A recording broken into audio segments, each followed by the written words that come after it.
Alhamdulillahirabbil alamin. Assalatu wassalamu ala asrofil anbiya'i wal mursalin wa ala alihi wa sahbihi ajma'in, amma ba'du. Yang terhormat Ibu Kepala TK Dharma Wanita Badas, Ibu Istilah SPD, yang saya hormati dan saya sayangi teman-teman pendidik TK Dharma Wanita Badas. Pertama-tama marilah kita panjatkan puji syukur kehadirat Allah SWT yang telah memberikan segala nikmat dan karunia-Nya kepada kita semua, sehingga pada kesempatan siang yang cerah ini bisa berkumpul di TK Dharma Wanita Badas dalam kegiatan diseminasi budaya positif modul 1.4 dalam keadaan sehat walafiat. Kedua kalinya sholawat serta salam semoga tetap tercurahkan kepada junjungan kita Nabi Muhammad Sallallahu Alaihi Wasallam yang kita nantikan syafaatnya di yaumul kiamah nanti. Allahumma amin. Ibu-ibu yang saya hormati dan saya sayangi, di sini saya akan memberikan pemaparan pengibasan tentang aksi nyata budaya positif. Tetapi sebelumnya ibu-ibu, marilah acara kegiatan pada siang hari ini kita buka dengan bacaan basmalah. Bismillahirrahmanirrahim. Selanjutnya ibu-ibu, kita menyanyikan lagu Indonesia Raya. Saya mohon ibu-ibu berdiri semuanya.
Terima kasih ibu-ibu, silakan duduk kembali.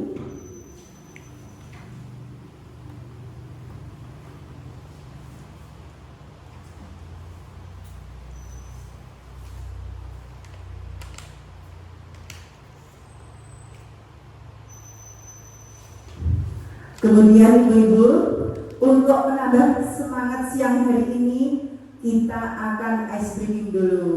Siap ibu-ibu? Siap, supaya tidak ngantuk nggih. Siang-siang kan enaknya tidur, kita mau bermain dulu supaya tambah semangat, tambah senang tentunya.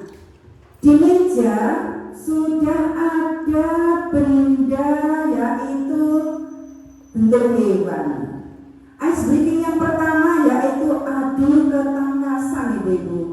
Adu ketangkasan itu berarti cepet-cepetan deh, cepet-cepetan mengambil benda. Sudah siap? Sekarang Ibu-ibu bisa saling berhadapan. Nah, tepuk satu, tangan ke atas Ibu, ke atas ya, dada-dada dulu. Silakan pegang kepalanya Ibu-ibu, pegang pundaknya mana ya, pegang hidungnya mana Bu, pegang perut, ambil pegang, ya. Wah, Bu Siti pinter sama Bu Is, itu masih hewan. Coba kalau uang, wow, pasti dengan cepat kilat bisa mengambilnya. Tadi yang memenangkan Bu Siti dan Bu Is, sekarang hewan yang kedua. Siap-siap Ibu. Tepuk 2, tepuk 5. Semua bilang semangat. Bahagia. Hebat. Pegang pundak, pegang pipi, pegang bibirnya Ibu, pegang senyum manisnya Ibu, pegang perut, ambil hewan. Ya. Wah, ternyata tetap Bu Siti sama Bu Is lagi, wah, Bu Mila sama Bu Supi kayaknya menunggu uang yang berebutkan baru menang. Tepuk tangan Ibu. Yeay. Nah, untuk menambah keceriaan siang ini, semuanya tetap senyum. Sedekah paling murah adalah senyum. Selain ceria kita harus semangat. Tetap semangat. Semangat. Terima kasih, tepuk tangan semuanya. Itu tadi ice breakingnya ya Ibu. Nah, alhamdulillah. Ibu-ibu yang saya hormati dan saya sayangi, pertama saya mengucapkan terima kasih atas kehadiran ibu-ibu semua yang sudah kerso, sudah mau hadir di kegiatan saya, yaitu diseminasi pemaparan budaya positif. Yang kegiatan ini adalah pemenuhan tugas saya sebagai calon guru penggerak angkatan 9 di program guru penggerak Kabupaten Ponorogo. Ibu-ibu, saya sudah mengikuti program guru penggerak ini, sudah menyelesaikan satu modul. Yang satu modul itu terdiri dari 4 submodul. 4 submodul Ibu-ibu. Di sini nanti kita intinya belajar bersama, berdiskusi. Saya bukan menggurui karena saya pun di sini juga belajar. Kita belajar bersama, berkolaborasi, ya. Ini saya akan lanjutkan, yaitu modul 1 itu terdiri dari 4 submodul. Untuk submodul pertama 1.1 yaitu filosofi pemikiran Ki Hajar Dewantara. Sudah sering mendengar ya Ibu? Untuk yang pertama filosofi KHD itu yaitu menuntun.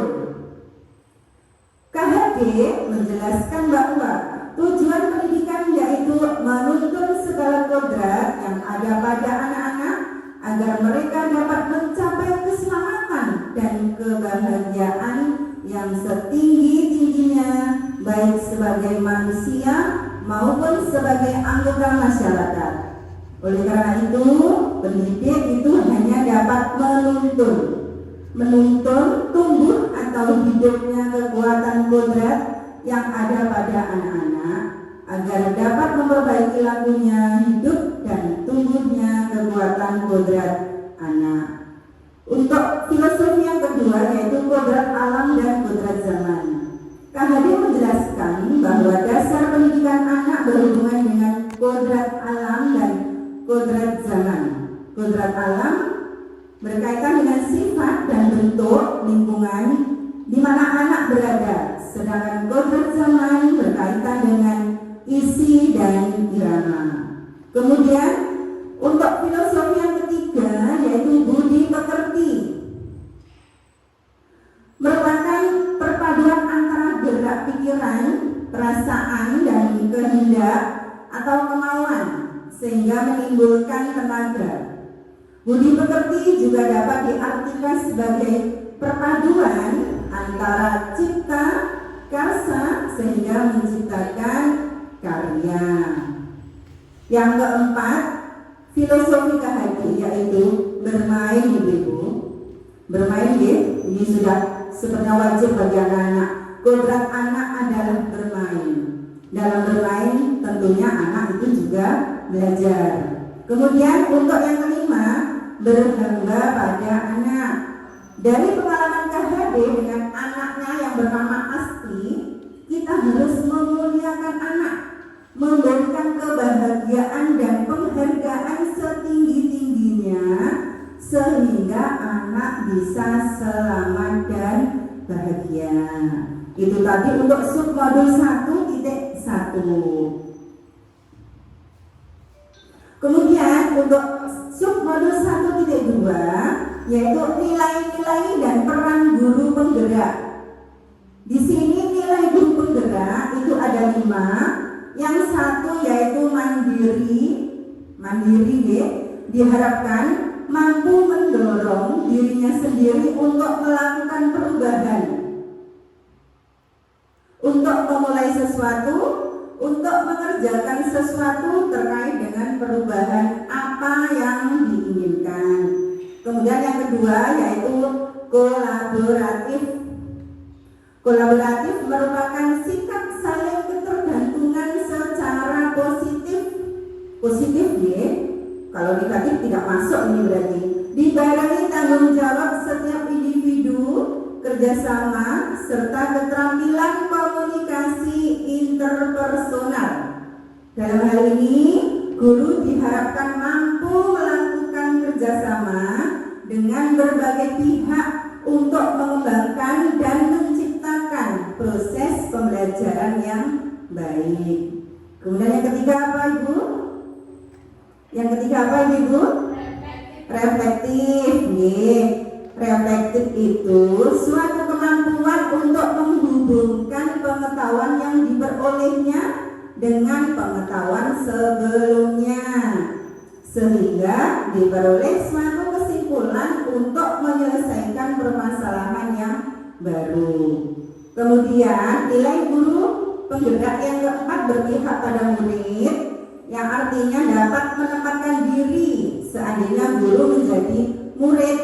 Respek kepada murid tidak didasarkan pada rasa suka atau tidak suka murid maupun guru. Guru bisa juga menciptakan lingkungan belajar yang asik, nyaman, dan menyenangkan serta memperhatikan kepentingan murid dan mampu mengembangkan potensinya. Untuk nilai guru penggerak yang kelima yaitu apa, Ibu? Inovatif, ya.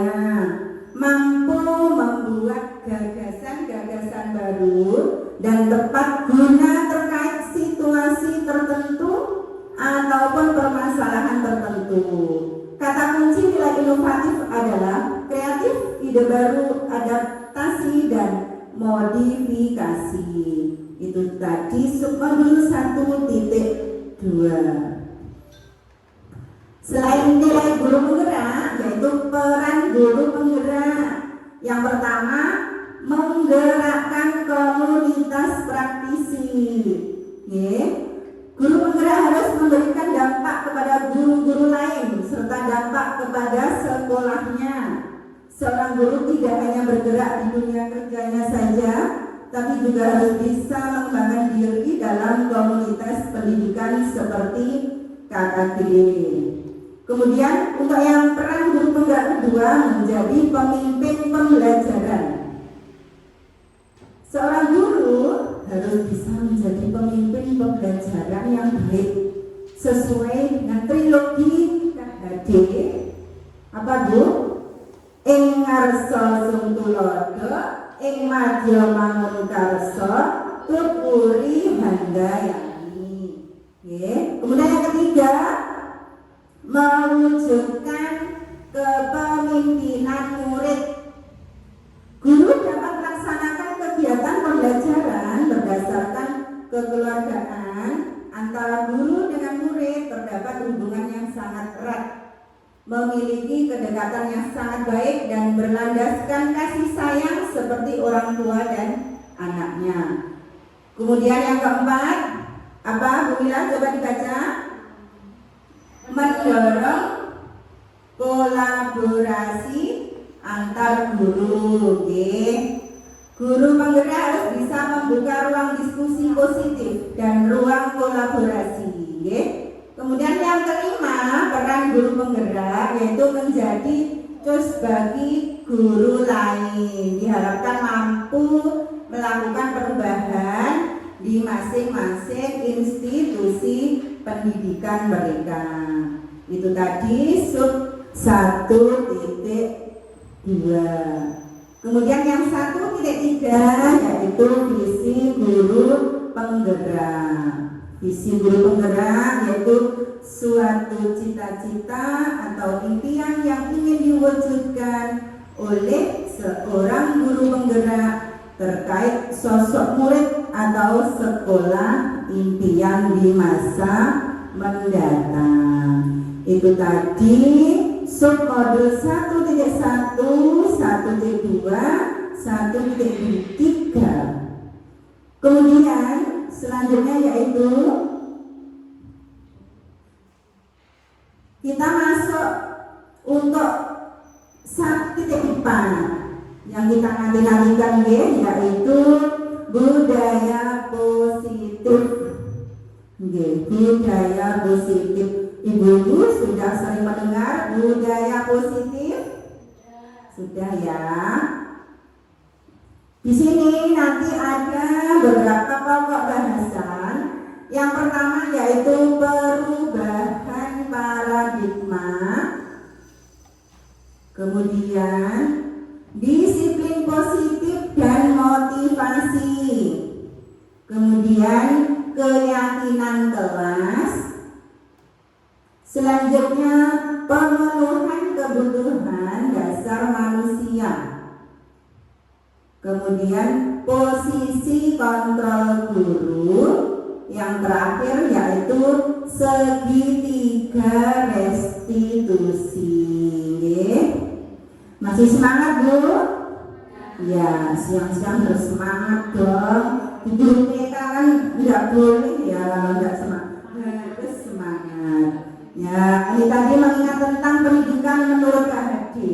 Menuntun segala kekuatan kodrat yang ada pada anak-anak agar mereka dapat mencapai keselamatan dan kebahagiaan yang setinggi-tingginya baik sebagai manusia maupun anggota masyarakat. Nah, ini loh Ibu, dasar pendidikan KHD. Guru itu ibarat petani, murid itu benihnya, dan sekolah ibarat ladangnya atau sawahnya.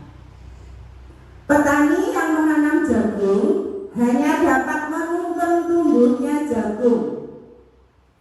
Ia dapat memperbaiki kondisi tanah, memelihara tanaman jagung, memberi pupuk dan air, membasmi ulat atau jamur yang mengganggu tumbuhnya tanaman jagung tersebut. Sekarang saya mau bertanya Ibu, kira-kira kalau kita menanam jagung, bisakah tumbuh padi? Tidak. Kalau kita menanam padi terus tidak diberi obat untuk penghilang hamanya, bisakah tumbuh subur?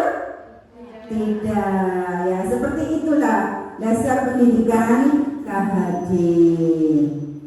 Ini tujuan pendidikan KHD, yaitu merdeka belajar, dan profil pelajar Pancasila.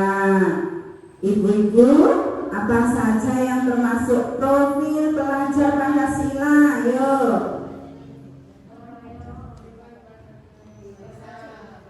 Ya.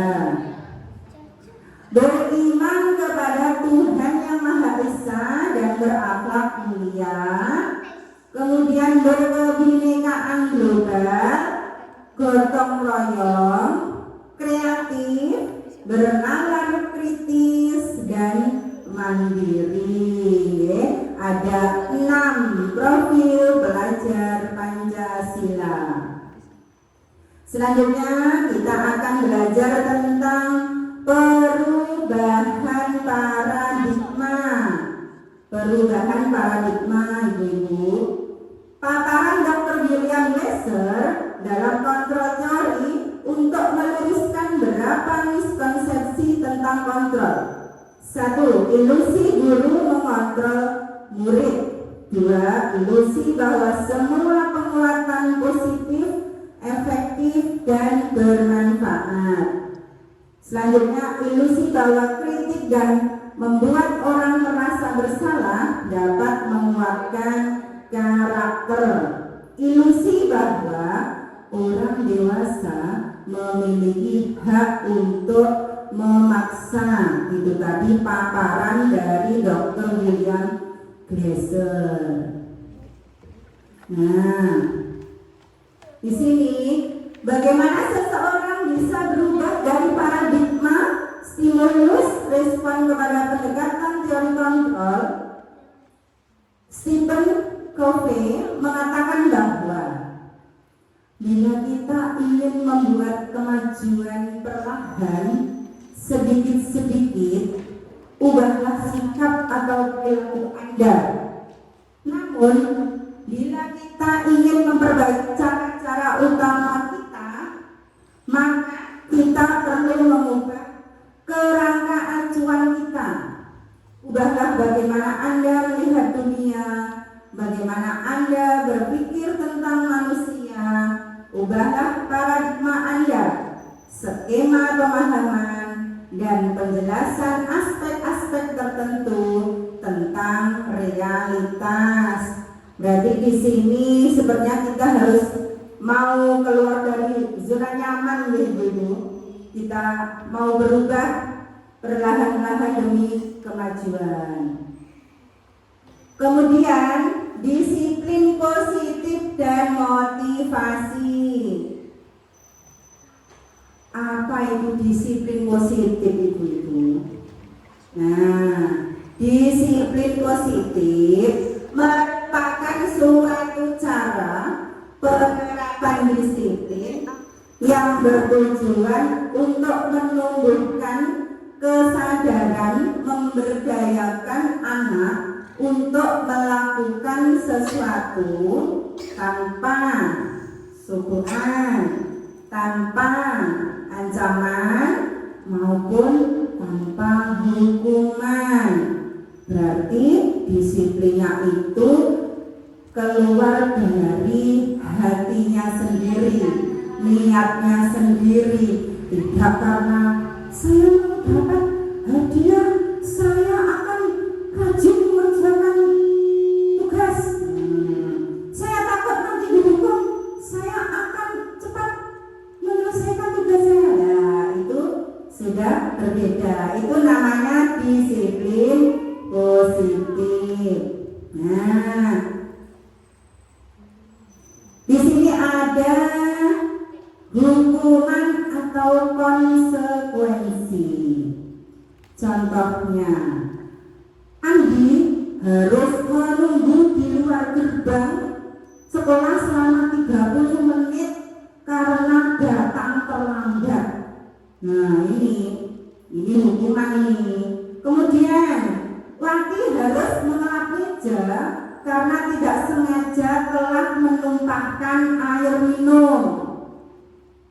Yang ketiga, Ridwan harus lari keliling lapangan karena tidak memakai sepatu warna hitam.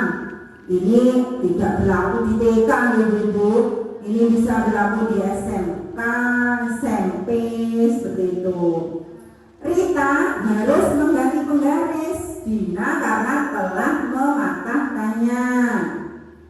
Kemudian contoh yang terakhir, Budi harus berdiri di depan kelas karena terlambat masuk ke kelas. Masih banyak lagi contoh hukuman ya Ibu. Ini tadi beberapa saya tulis di sini. Nah, kita lanjutkan. Motivasi perilaku manusia. Yang pertama, motivasi perilaku manusia yaitu untuk menghindari ketidaknyamanan atau hukuman. Ya, tadi loh, biar tidak dihukum, saya akan datang lagi. Nah, seperti itu. Kemudian untuk mendapatkan imbalan atau penghargaan dari orang lain. Nah, si Santi rajin mewarna karena dia dapat hadiah dari bu guru. Nah, seperti itu contohnya. Kemudian untuk menjadi orang yang mereka inginkan dan menghargai diri sendiri dengan nilai-nilai yang mereka harapkan. Kemudian nih, tujuan disiplin positif. Menanamkan motivasi. Yang ketiga, pada murid-murid kita, yaitu untuk menjadi orang yang mereka inginkan dan menghargai diri sendiri dengan nilai-nilai yang mereka percaya. Itu tujuan disiplin positif. Nah, setelah itu kita akan belajar tentang keyakinan kelas. Sudah mengantuk Ibu? Nah, tepuk semangat dulu, tepuk semangat. Semangat. Hari ini pokoknya kita mau belajar bersamanya banyak ya Ibu. Nah ini, sekarang kita lanjutkan tentang keyakinan kelas. Ibu-ibu sudah sering ya mendengarkan keyakinan kelas. Apa itu keyakinan kelas? Nah, apa keyakinan kelas itu? Keyakinan kelas merupakan kesepakatan yang dibuat oleh semua anggota kelas untuk dijalankan. Keyakinan kelas dibuat atas dasar keinginan seluruh siswa dalam mewujudkan kelas impiannya. Dalam pembuatan keyakinan kelas perlu adanya partisipasi penuh dari siswa dan pendapat siswa sehingga keyakinan kelas yang telah dibentuk dapat diterapkan oleh semua siswa. Ibu-ibu, keyakinan kelas kita apa saja yuk? Yang sudah kita terapkan seperti ya, saling menghargai. Kemudian kalau itu biasanya anak-anak TK kita ya Bu, berebut mainan nih. Nah, berarti bermainnya itu bergantian nih, tidak berebut mainan seperti itu. Bergantian dalam menggunakan alat permainan. Nah, tidak ada ribet atau hukuman ketika mereka melanggar atau melaksanakan, karena pada dasarnya keyakinan kelas dibentuk berdasarkan atas kesadaran siswa dan tidak ada unsur paksaan dari guru. Itu keyakinan kelas. Nah, ternyata ibu-ibu, keyakinan kelas itu berbeda dengan peraturan kelas. Mengapa keyakinan kelas? mengapa tidak peraturan kelas saja? Menurut dosen, suatu keyakinan akan lebih memotivasi seseorang dari dalam atau memotivasi secara intrinsik. Seseorang akan lebih tergerak dan bersemangat untuk menjalankan keyakinannya daripada hanya sekedar mengikuti serangkaian peraturan. Murid-murid pun demikian, mereka perlu mendengarkan dan mendalami tentang suatu keyakinan daripada hanya mendengarkan peraturan yang mengatur mereka harus begini begitu. Nah, kemudian nih pembentukan keyakinan kelas. Keyakinan kelas bersifat lebih abstrak daripada peraturan yang lebih rinci dan konkret. Keyakinan kelas berupa pernyataan-pernyataan universal. Kemudian, pernyataan keyakinan kelas senantiasa dibuat dalam bentuk positif. Keyakinan kelas hendaknya tidak terlalu banyak sehingga mudah diingat dan dipahami oleh semua warga kelas. Selanjutnya, keyakinan kelas sebaiknya sesuatu yang dapat diterapkan di lingkungan tersebut. Kemudian, semua warga kelas hendaknya ikut berkontribusi dalam pembuatan keyakinan kelas lewat kegiatan curah pendapat. Kemudian yang terakhir, bersedia meninjau kembali keyakinan kelas dari waktu ke waktu. Itu pembentukan keyakinan kelas. Nah, di sini ada contoh peraturan kelas, contoh kalimat positif, dan juga contoh keyakinan kelas. Sebenarnya intinya sama, tetapi ini dalam kalimatnya sudah diolah menjadi lebih halus, lebih positif, disimpelkan gitu. Kalau peraturan itu kalimatnya itu tidak seluas kalimat positif dan keyakinan kelas. Contoh peraturan kelas. Nah, yang pertama, tidak berebut mainan, ya itu berlaku untuk TK gitu. Sepertinya kok ini. Ya, coba sekarang tangannya ke depan semuanya ibu. Ayo, Bu Sila, Bu Suki, kita nyanyi dulu aja yuk. Pada minggu ya. 1, 2, 3. Pada hari Minggu turut ayah ke kota, naik delman istimewa, duduk di muka, duduk di samping Pak Kusir yang sedang bekerja, mengendali kuda supaya baik jalannya. Tik tak tik tuk, tik tak tik tuk, tik tak tik tuk, tik tak tik tuk, tik tak, suara sepatu kuda. Tepuk tangan. Nah, seterusnya setelah menyanyi, ngantuknya hilang ya dulu. Nah, ini contoh peraturan kelas. Yang pertama, tidak berebut mainan. Nah, dilarang berbicara kasar. Itu peraturan Bu. Dilarang membuang sampah sembarangan.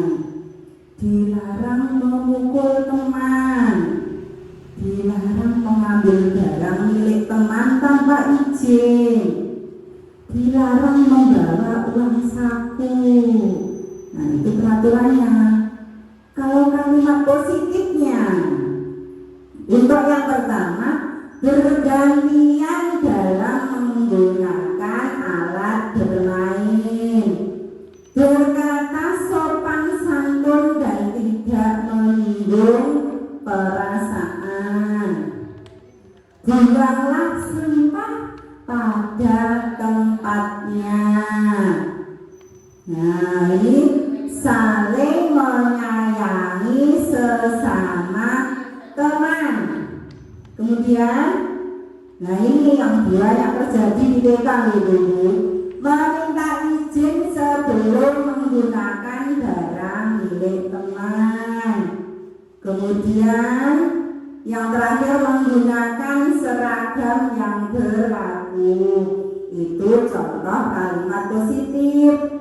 Kemudian dirumuskan kembali menjadi keyakinan kelas. Nah, biar mudah diingat, biar mudah dilaksanakan, tidak terlalu banyak. Nah, ini keyakinan kelas. Contohnya, saling menghargai. Nah, seperti tidak mengejek teman, tidak menghina, saling menyayangi, itu sudah masuk di saling menghargai. Kemudian menjaga kebersihan, buang sampah, mengembalikan itu mainan, itu sudah masuk di menjaga kebersihan. Kemudian tidak tertib, tidak baik. Nah, contoh murid kita ya ibu, bajunya seharusnya biru, hari itu oranye. Nah, itu masuk tidak tertib, tidak baik. Kemudian menjaga keamanan, itu kan bisa terjadi pada anak kita ibu, kadang membawa apa itu sesuatu dari rumah di tasnya, itu yang membuat bahaya teman-temannya atau dia sendiri. Itu menjaga keamanan, itu contoh keyakinan kelas. Dan masih banyak contoh-contoh lain, nanti bisa dipraktekkan di hari lain. Nah, sekarang masuk di kebutuhan dasar manusia. Kebutuhan dasar manusia merupakan sesuatu yang dibutuhkan oleh manusia untuk mempertahankan hidup dan kesehatan, keseimbangan fisiologis dan maupun psikologis. Nah, ini dulu sudah tidak asing ini, kebutuhan dasar manusia. Semua orang senantiasa berusaha untuk memenuhi kebutuhannya dengan berbagai cara. Bila mereka tidak bisa mendapatkan kebutuhannya dengan cara yang positif, mereka akan mencoba mendapatkannya dengan cara yang negatif. Bisa menjadi contoh ibu? Nah, itu loh kebutuhan. Nah, contoh uang. Nah, kebutuhan itu uang ya. Kalau kita menggunakan cara yang positif, tentunya kan bekerja. Ada orang yang menjalankan dengan cara yang negatif. Nah, bisa mengemis, mencuri, bulannya sebesar gajah lah kok mengemis ya. Seperti itu ya.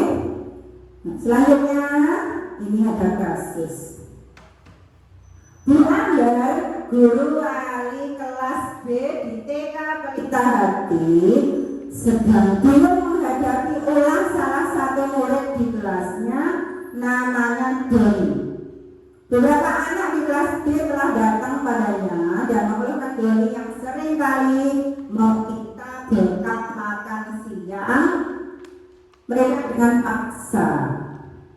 Jika Anda menghadapi situasi seperti Ibu Ambar, apa yang akan Anda lakukan menurut Anda? Kira-kira apa alasan Doni melakukan hal itu? Nah, coba kita pikir-pikir Ibu-ibu. Kasusnya Doni. Nah, 1. Kebutuhan dasar hidup manusia. Kebutuhan bertahan hidup atau survival. Kebutuhan bertahan hidup adalah kebutuhan yang bersifat fisiologis untuk bertahan hidup, misalnya kesehatan, rumah, dan makanan. Seks sebagai bagian dari proses reproduksi termasuk kebutuhan untuk tetap bertahan hidup. Komponen psikologis pada kebutuhan ini meliputi kebutuhan akan perasaan aman. Dalam kasus Doni di atas, Ibu, apabila jawaban dari Doni ketika tidak membawakannya bekal makan siang, ditanya oleh Ibu Ambar, alasannya karena ia lapar dan orang tuanya tidak membawakannya bekal makan siang. Maka kebutuhan dasar yang sedang berusaha dipenuhi oleh Doni apa, Ibu? Kebutuhan untuk bertahan hidup. Nah, kemudian ada berbeda lagi jika jawabannya Doni berbeda, yaitu cinta dan kasih sayang, kebutuhan untuk diterima. Kebutuhan ini adalah kebutuhan psikologis, kebutuhan untuk mencintai dan memiliki, meliputi kebutuhan akan hubungan dan koneksi sosial. Kebutuhan untuk memberi dan menerima kasih sayang dan kebutuhan untuk merasa menjadi bagian dari suatu kelompok. Kebutuhan ini juga meliputi keinginan untuk tetap terhubung dengan orang lain seperti teman, keluarga, pasangan hidup, teman kerja, binatang peliharaan juga bisa, dan kelompok di mana kita tergabung. Nah, dalam kasus di atas, apabila Doni menjawab bahwa alasannya mengambil bekal temannya karena dia merasa senang temannya jadi memperhatikan dia. Ketika temannya melaporkan tindakannya itu pada gurunya dan gurunya memberitahu orang tuanya, sehingga orang tuanya jadi memperhatikan dia, minta perhatian Ibu-ibu. Maka kebutuhan dasar yang sedang dipenuhi Doni apa, Ibu? Nah, kebutuhan akan cinta dan kasih sayang. Banyak Ibu, murid-murid kita di sini ya. Banyak sekali perilaku yang menunjukkan ingin diperhatikan, ingin mendapatkan kasih sayang dari bu guru.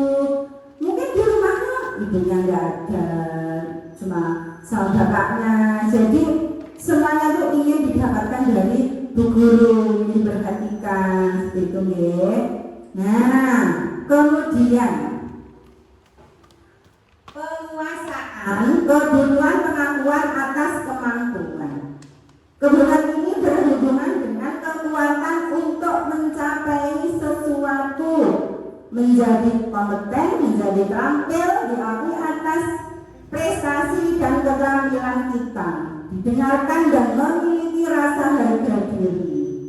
Kebutuhan ini meliputi keinginan untuk dianggap berharga, bisa membuat perbedaan, bisa membuat pencapaian, kompeten, diakui, dihormati. Ini meliputi self-esteem dan keinginan untuk meninggalkan pengaruh. Nah, dalam kasus Doni, dia merasa hebat karena temannya jadi takut dengan dia dan menuruti keinginannya. Maka sebetulnya Doni sedang berusaha memenuhi kebutuhan dasarnya akan kekuasaan. Nah,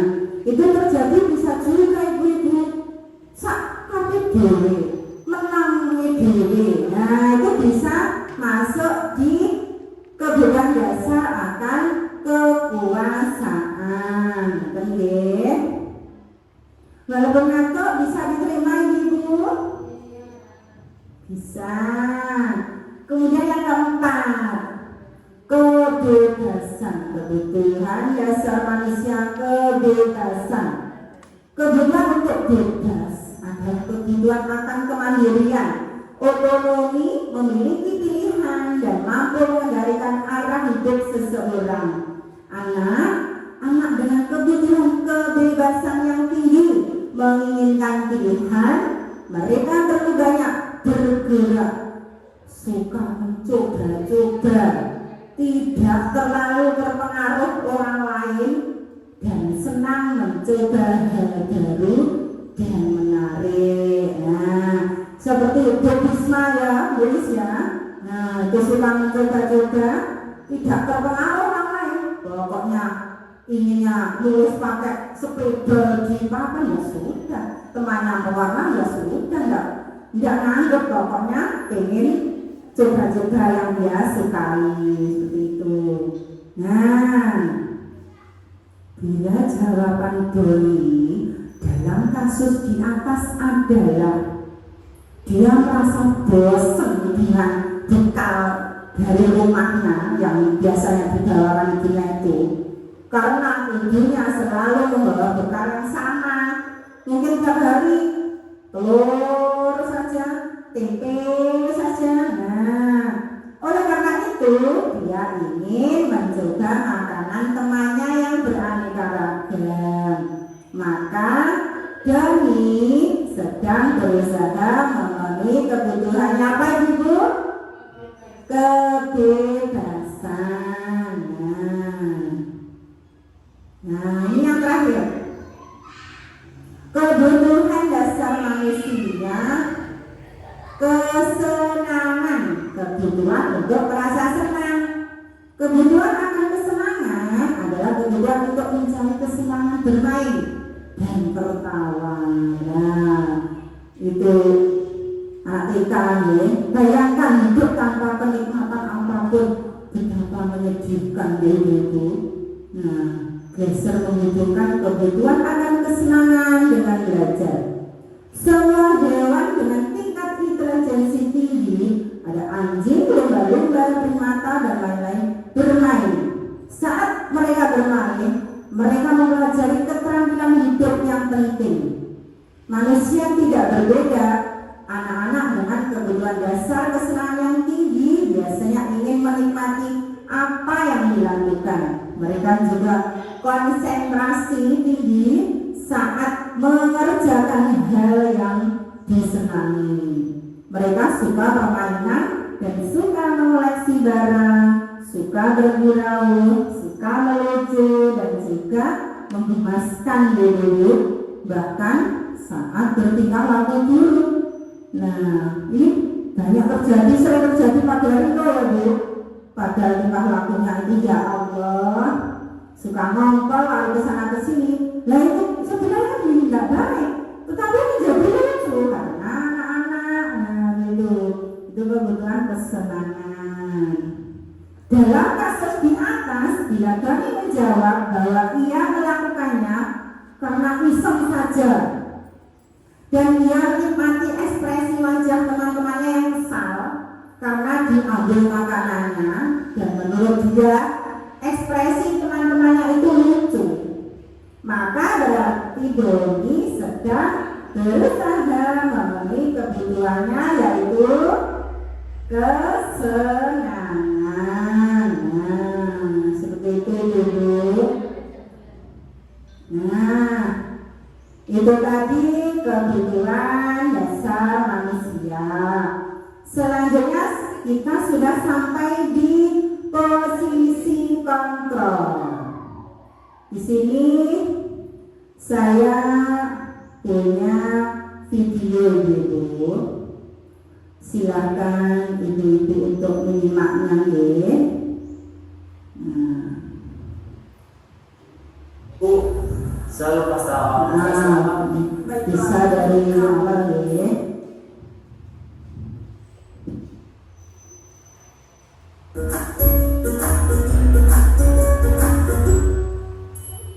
Salam bahagia ibu dan bapak guru hebat dalam penerapan disiplin positif restitusi Salah satu program yang dikembangkan adalah 5 posisi kontrol. 5 posisi kontrol dalam restitusi adalah proses perjalanan seorang pendidik agar dapat mengenali dirinya. Pada video kali ini, kita akan membahas tentang 5 posisi kontrol yang dikembangkan oleh Diane Dawson dan contoh penerapannya.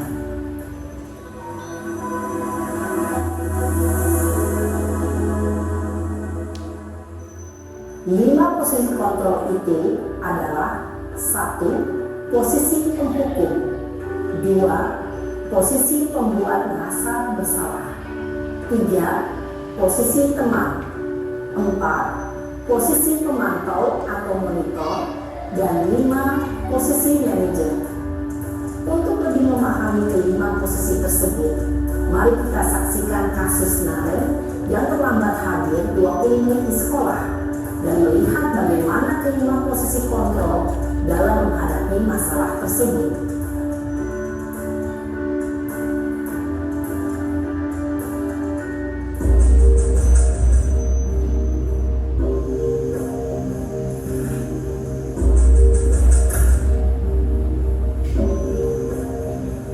Naren, sini kamu. Selamat pagi, Bu. Selalu terlambat. Kamu deh, pasti terlambat. Maaf, Bu. Saya Apa? Apa coba? Alasan kamu apa lagi? eh, Kapan sih kamu tidak terlambat? Malas sekali ya kamu jadi anak. saya Dasar pemalas. Gak kapok-kapok sih kamu. Sudah berapa kali terlambat? Sana, kamu keliling lapangan basket 2 kali. Kenapa saya harus keliling lapangan basket, Bu? Kenapa? Kamu merawat ibu. Berani-beraninya jawab. Sudah terlambat, masih berani jawab pula. Sekarang, keliling lapangan basket 5 kali sekalian. Biar kapok. Cepat. Pergi sana ke lapangan basket. Posisi penghukum biasanya berbicara dengan nada tinggi, menghardik, menunjuk-nunjuk, menyakiti, dan menyindir. Hukuman bisa berupa fisik maupun psikis. Ibu dan bapak guru hebat. Dampak yang terjadi pada murid ketika guru berada pada posisi penghukum adalah murid cenderung akan memberontak, bahkan menyimpan dendam.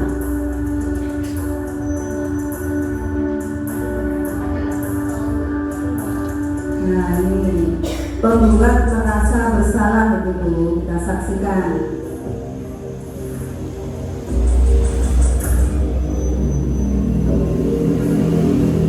Naren,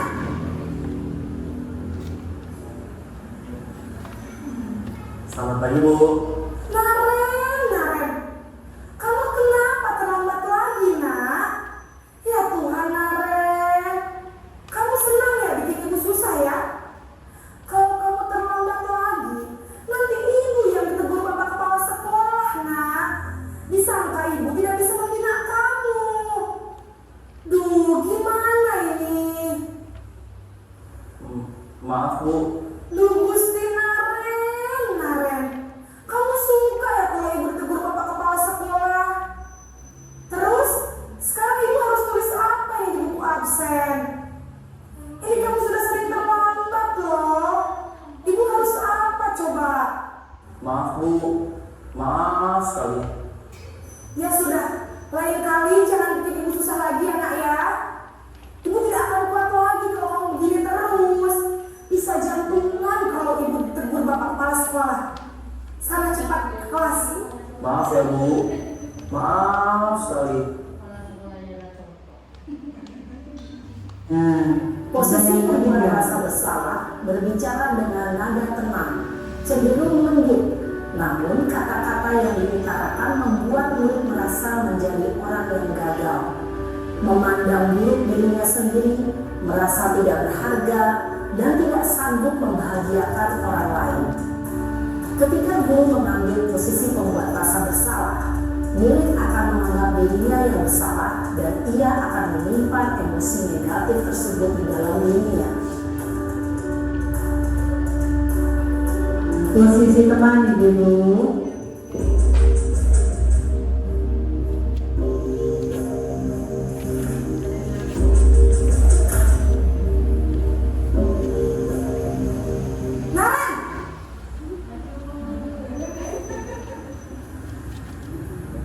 Selamat pagi Bu. Wah, sudah jam berapa ini nak? Terlambat lagi ya sayang. Iya Bu, habis ibu saya lupa bangunkan saya Bu. Kamu malah menyalahkan ibu kamu. Kamu bukannya anak yang larinya paling kencang. Kok terlambat sih? Iya Bu, saya memang terlambat bangun tadi. Jadi biarpun saya lari kencang, tetap gak kejar Bu. Ya sudah sana, nanti lain kali larinya lebih kencang lagi ya. Biar gak terlambat lagi. Bikin senang ibu, demi ibu. Bisa kan? Bisa Bu. Ya sudah sana masuk kelas. Ibu beresin urusan absen kamu. Kamu ini ada-ada saja. Dalam posisi teman, guru berbicara dengan nada suara ramah, akrab, cenderung bersenda gurau untuk menjaga suasana tetap santai. Murid akan merasa senang, aman, dan akrab dengan guru. Identitas yang tercipta adalah identitas sukses atau berhasil. Namun, perlu diingat, karena ini masih dorongan eksternal, maka ada faktor ketergantungan dari murid kepada orang tertentu. Di sini, guru aksennya, sehingga di lain waktu, murid bisa berperilaku baik, namun hanya kepada orang-orang tertentu saja. Posisi pemantau ibu.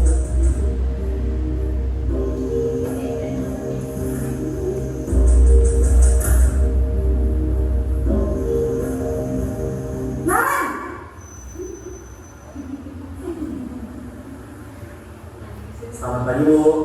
Naren, apa peraturan sekolah kita tentang jam berapa kita harus masuk sekolah, nak? Kita harus di sekolah jam 7 Bu.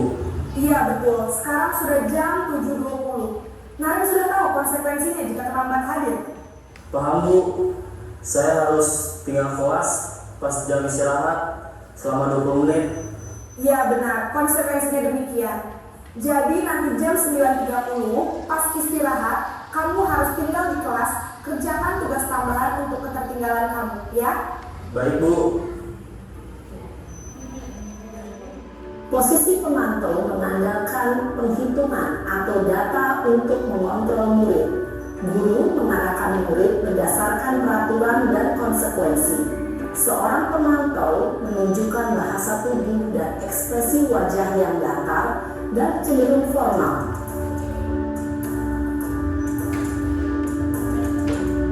Nah ini terakhir nih Bu, posisi manajer.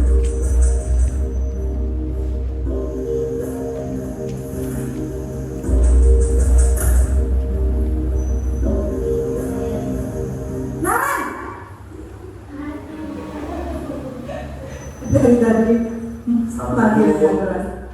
Selamat pagi Naren. Maaf Bu, saya terlambat. Iya, sekolah masuknya jam 7, sekarang sudah jam 7.20. Jadi sekarang bagaimana ini Naren? Maaf Bu, saya lupa setel alarm saya semalam. Baiklah, menurut kamu, keyakinan sekolah yang mana yang perlu kamu tingkatkan? Menghargai diri sendiri dan orang lain mungkin ya Bu. Setuju. Jadi, apakah Naren meyakini prinsip saling menghormati tersebut? Iya Bu, saya meyakininya. Apakah Naren bersedia memperbaiki masalah keterlambatan ini? Bersedia Bu. Bagaimana kamu akan perbaiki masalah keterlambatan ini? Saya akan coba untuk tidak lupa menyetel alarm saya Bu. Baik, kalau Naren lupa menyetel alarm di rumah, ada orang yang kira-kira bisa bantu mengingatkan tidak? Ada Bu, kakak saya, Kak Emma. Ada lagi selain Kak Emma? Selain Kak Emma, ada ibu saya. Baik, jadi yang mengingatkan Naren adalah Kak Emma dan ibu kamu ya? Kira-kira akan mulai setel alarm kapan nih Naren? Setelah pulang sekolah, akan segera saya lakukan. Baik, jadi Naren akan setel alarm untuk bangun besok pagi dan akan diingatkan oleh kakak dan ibunda Naren ya. Ada lagi yang mungkin perlu dilakukan Naren agar tidak terlambat bangun lagi? Tidak ada, Bu. Baik Naren, terima kasih untuk kerjasama kamu. Sekarang kamu perlu kembali ke kelas untuk belajar. Baik, Bu. Terima kasih. Posisi manajer adalah posisi kontrol yang disarankan untuk membimbing murid memiliki sikap disiplin yang positif, yaitu murid yang mandiri, bertanggung jawab, dan dapat memecahkan masalah. Tujuan dari posisi ini adalah agar murid dapat berefleksi atas tindakannya. Guru akan dengan tulus memberikan pertanyaan-pertanyaan bermakna, sehingga membuat murid dapat belajar dari kesalahannya dan mencari sebuah solusi untuk menyelesaikannya. Ibu dan bapak guru hebat, setelah mengamati adegan kelima posisi kontrol tadi, kira-kira posisi mana yang paling hidup? Nah, tepuk tangan Ibu. Tadi sudah ada 5 posisi kontrol. Kira-kira yang sering kita lakukan yang mana Ibu? Nah, karena kita guru TK, kita tentu saja yang posisi kontrol teman, nggih. Kemudian kita lanjutkan. Nah, itu tadi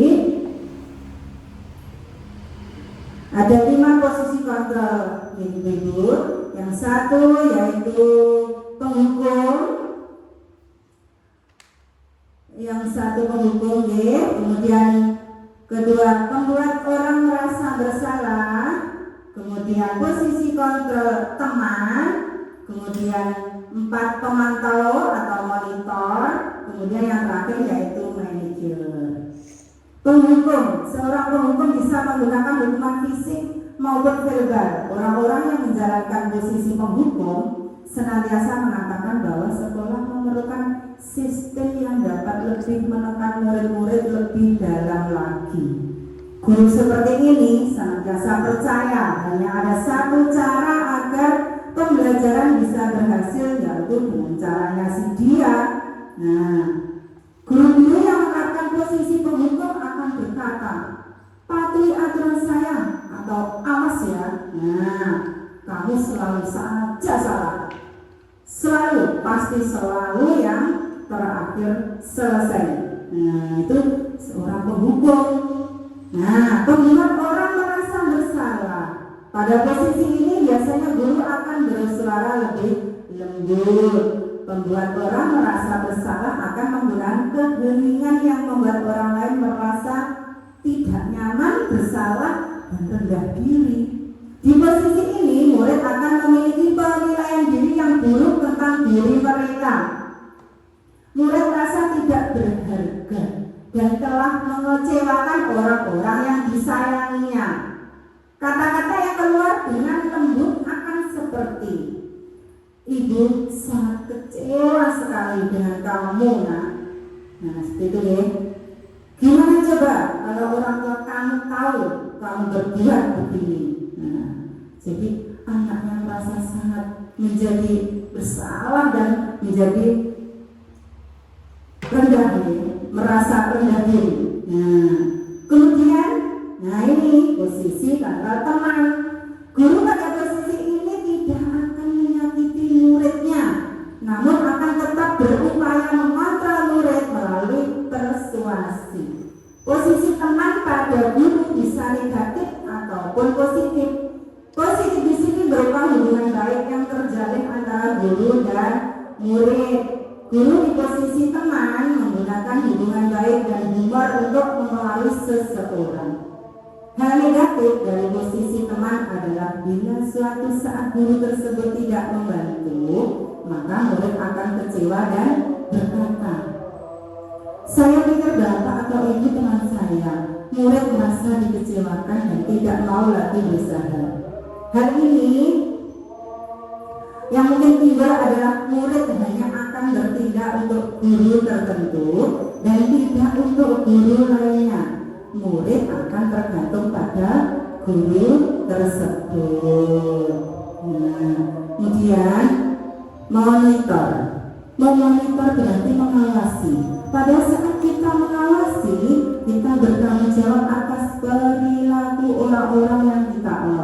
ya. Posisi pemantau berdasarkan pada peraturan-peraturan dengan menggunakan sanksi kita dapat memisahkan hubungan pribadi kita dengan murid. Seorang pemantau sangat mengandalkan penghitungan, catatan, data yang dapat digunakan sebagai bukti atas perilaku seseorang. Posisi ini akan menggunakan stiker slip catatan daftar cek posisi murid tersebut.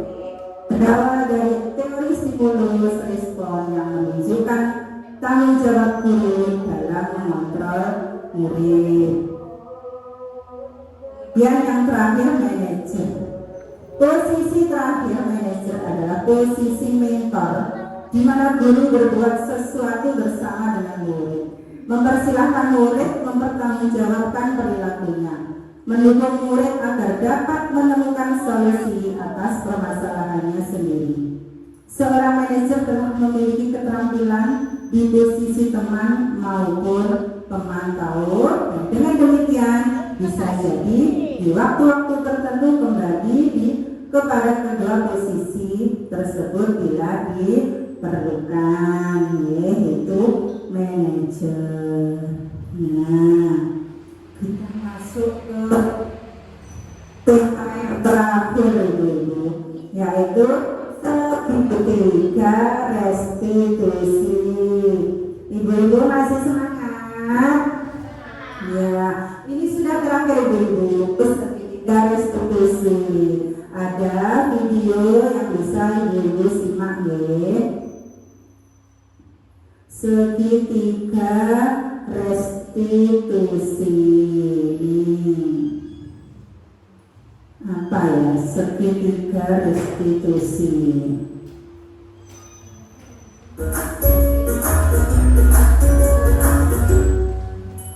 Salam dan bahagia ibu dari bapak guru hebat. Pada video kali ini kita akan membahas tentang salah satu program disiplin positif orang tua agar dapat menghasilkan murid yang mandiri dan bertanggung jawab. Pada saat guru di posisi manajer, aspek yang dikembangkan pada murid adalah motivasi intrinsik, sehingga penanaman nilai-nilai kebajikan dapat tumbuh dan berkembang menjadi suatu kebiasaan positif yang akhirnya membentuk karakter murid. Proses dialog ini terdiri dari 3 langkah yang digambarkan pada ketiga sisi pada segitiga restitusi. Sisi pertama adalah menstabilkan identitas. Sisi yang kedua adalah validasi tindakan yang salah. Dan sisi yang ketiga adalah menanyakan keyakinan.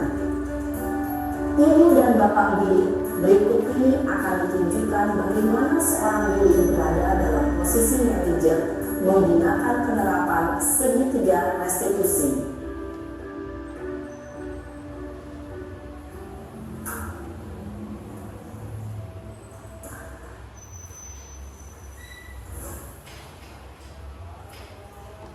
Siang Sarah. Siapa? Sudah lama nggak ketemu Sarah? Kenapa hari ini ada di sini? Kesel pak, kesel banget. Masa aku dikatain tukang fitnah pak? Ya aku marah lah. Aku udah dikatain Eka di depan kelas. Kesel banget. Oh begitu. Ya pasti kamu marah dan kesal. Bapak juga akan marah apabila ada yang menuduh Bapak seperti itu. Kemudian pada saat itu kamu mau melakukan apa? Ya saya harus ngatain Eka lah pak. Kesel banget. Saya bentak-bentak dia depan teman-teman lain. Oh begitu. Pasti kamu melakukan seperti itu karena suatu alasan tertentu, bukan? Iyalah, masa saya diam saja pak?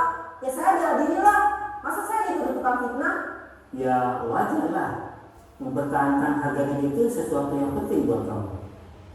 Untung kamu tidak bertindak lebih gegabah lagi, hanya membentak-bentak. Iya pak. Untung saya masih bersabar dan hanya membentak saja. Sudah gemes padahal, saya pasti bela diri lah. Ya pasti ya. Tapi kamu memilih untuk tetap bertahan dan bersabar. Kamu memilih untuk tidak berbuat lebih parah lagi, bukan? Iya. Nah, sekarang coba kita lihat lagi tindakan kamu yang membentak-bentak Eka di kelas. Tindakan kamu itu kira-kira sesuai dengan keyakinan kelas atau prinsip kamu tidak? Enggak lah, Pak. Capek, Pak, jadi pemarah. Jadi keyakinan atau prinsip mana yang kurang sesuai dengan keinginan kamu? Ya, saya sebenarnya sangat menghargai orang lain. Mungkin saat itu saya menjadi emosi, jadi tidak menunjukkan sikap itu. Kamu meyakini tidak? Menghargai orang lain itu penting buat kamu.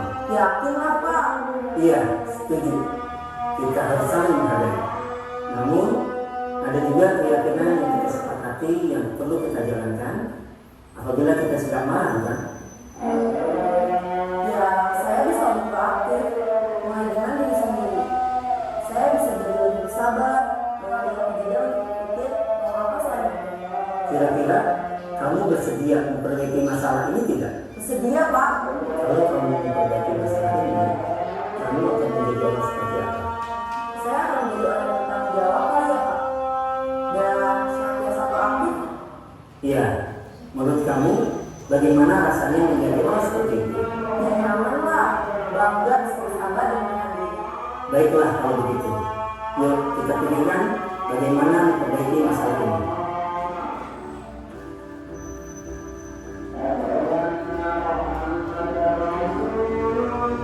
Ibu dan Bapak guru hebat. Baru saja kita menyaksikan contoh bagaimana seorang guru berada dalam posisi manajer. Itu lagi nih.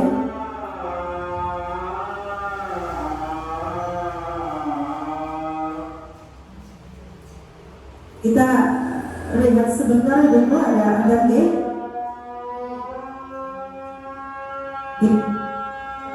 Silakan Bu Siti, mau izin silakan.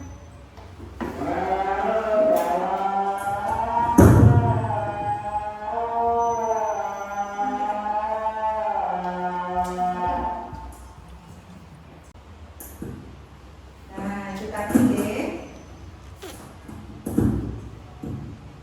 video tentang Tiga, restitusi.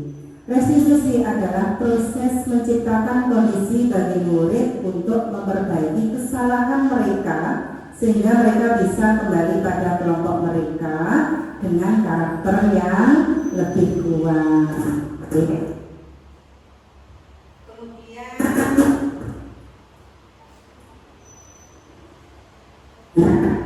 Ada tiga tahapan tadi ya, restitusi, yaitu menstabilkan identitas atau stabilis the entity,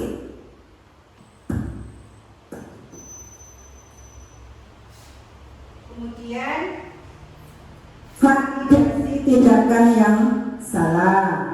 kemudian yang ketiga menanyakan keyakinan. Nah, di sini ada contoh kasus Ibu. Guru sedang mengajar, tiba-tiba ada salah satu siswa datang terlambat masuk. Nah, murid, boleh saya masuk Pak?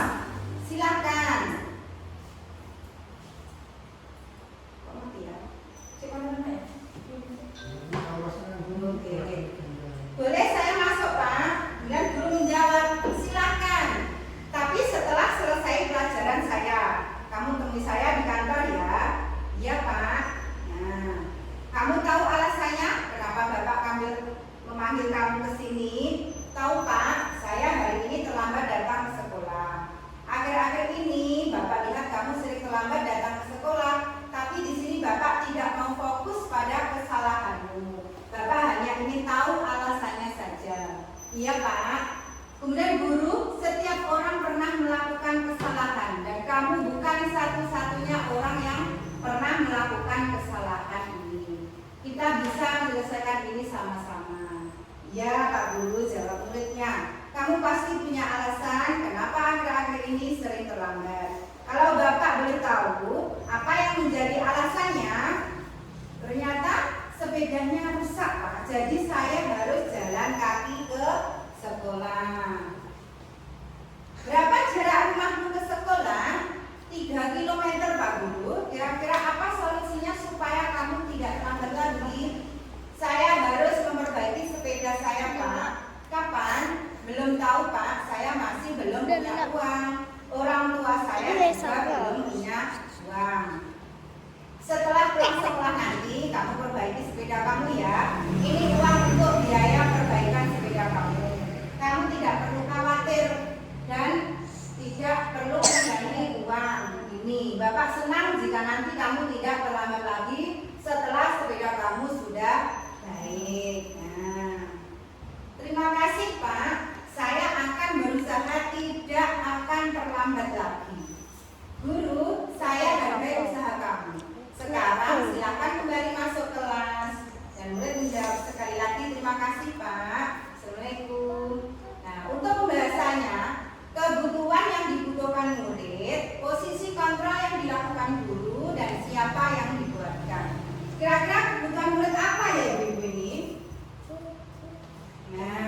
membutuhkan uang untuk memperbaiki sepedanya supaya sepedanya bisa dipakai lagi. Kemudian posisi kontra yang dilakukan guru, yaitu posisi manajer. Karena guru berbuat sesuatu bersama dengan murid, mempersilahkan murid, mempertanggungjawabkan perilakunya, mendukung murid agar dapat menemukan solusi atas permasalahannya sendiri. Siapa yang dikuatkan guru? Murid. Nah, sekarang ibu-ibu bisa mempraktekkan segitiga restitusi. Coba silakan Bu Mila dan Bu Sila untuk mempraktekkan segitiga restitusi. Ini ada kasusnya, yaitu Anda ada wali kelas 8 SMP Harapan, namanya Gila ya. Nah, pada saat jam istirahat makan siang, Anda melihat salah satu murid Anda bernama Amira sedang menangis sendirian. Nah, yang jadi Amira istilah ya, sedang menangis sendirian di dalam kelas. Anda menghampiri Amira dan mengajak berbicara. Ternyata Amira menangis karena tadi Santi sempat mengejek Amira karena nilai ulangannya lebih rendah dibandingkan dengan nilai yang didapatkan Santi. Anda sebagai guru merasa bahwa ada keyakinan kelas yang tidak diikuti oleh Santi, dan akhirnya sepulang sekolah Anda mengajak Santi untuk berbicara. Nah, lakukan percakapan restitusi dengan Santi. Percakapan ini harus mampu menggali sudut pandang Santi dengan kejadian ini, kebutuhan yang berusaha dipenuhi, kemudian keyakinan kelas yang dilanggar, dan aksi yang dilakukan ke depannya. Ya, coba bisa berdiri Bu? Nah, bisa berdiri di sini Bu, saya pegangkan mic-nya. Nah, praktek segitiga restitusi.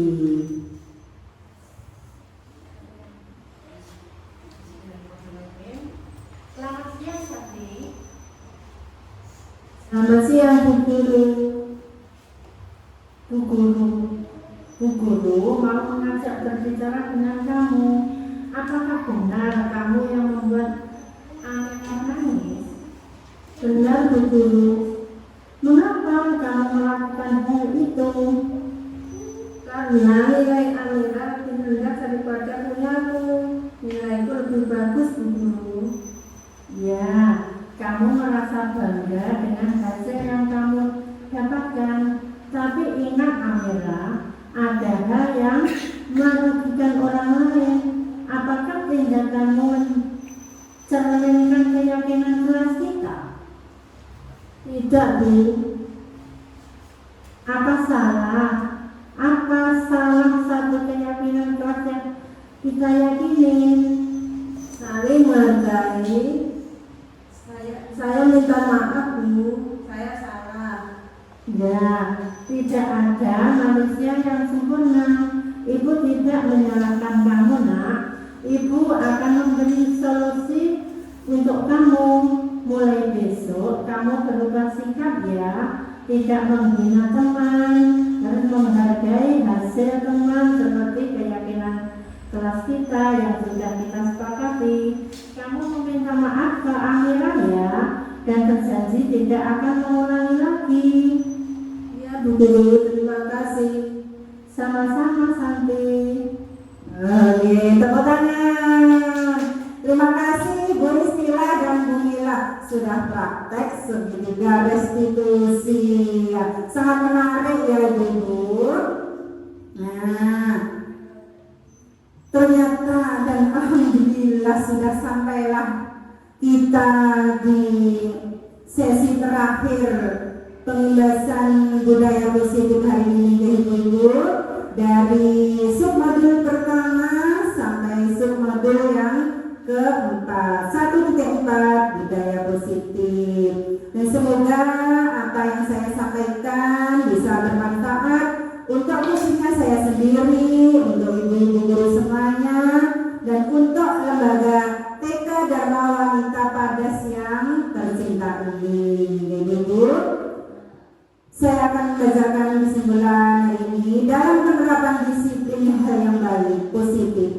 Saya guru memiliki standar kepribadian atau profesional dan sosial yang baik, di mana guru mampu berefleksi pada posisi kontrol yang saat ini, bagaimana perjalanan dirinya yang menuntut murid sebagai seorang among, posisi manajer, yang mendukung murid-murid menjadi insan yang mandiri, merdeka, dan bertanggung jawab.